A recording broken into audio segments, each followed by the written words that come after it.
Hey Miles, how you doing? I wanted to address this. I think this is a great post. I really do. You're really onto some things here, and I think this is great. It all points to learning. So right here, this is such an important statement right here, and this really, really indicates a lot of things. You're saying that you wanted to give as few instructions as possible to see how intuitive your UI was, and that is exactly right. You want to prompt the test subject to. You don't want to give them any information. Okay, you just want to give them a question. How would you do this? As they're looking at your paper prototype, they're going to make a choice. The choice is either going to be right or it's going to be wrong. So you don't want to say, okay, so let's say a scenario would be, okay, where would you click to set up your user profile? And they click the wrong area. You don't want to say, are you sure that's where you want to click? You just leave it alone, record their answer, and move on.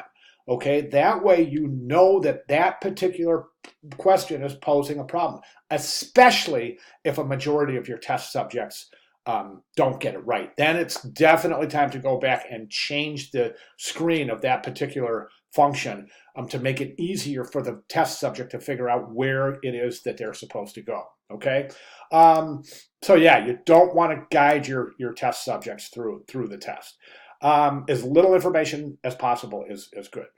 You might have to prompt kids a little bit more than adults if you are using kids in your test subject. I think Javier, that post right next to you, is using kids. So be sure to watch my video to him because you'll get some pertinent information in there. So, and then also, this is such a great comparison right here. And you're exactly right. Again, you're doing your research, Miles, and you're really coming up with some good stuff here. Because if we can think about user prototyping, like testing, like this, like it's like walking through the doorway of a house. Okay, we'll figure out where the bathroom is eventually, right? I mean, but it's not the most comfortable thing in the world to go through a house and have to look for a bathroom. It's a lot easier to know where it's at, or to you see what I'm saying? So comparing the user testing to entering a house and finding your way around is I think it's so accurate, especially if you do this.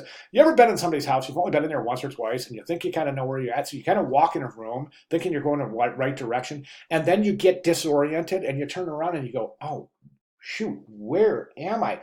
And you get a little panicky. It's the exact same thing with an app. If you get to an area of an app and you're like, where did I come from? How did I get here? And get me out. It's a kind of a freaky little feeling. You're just kind of like, oh man, this is weird. I would just get me out, get me back to where I was. You see what I'm saying? I love the comparison. Okay, great job. I love this post. Really good job. All right, thank you very much, Miles. I appreciate it.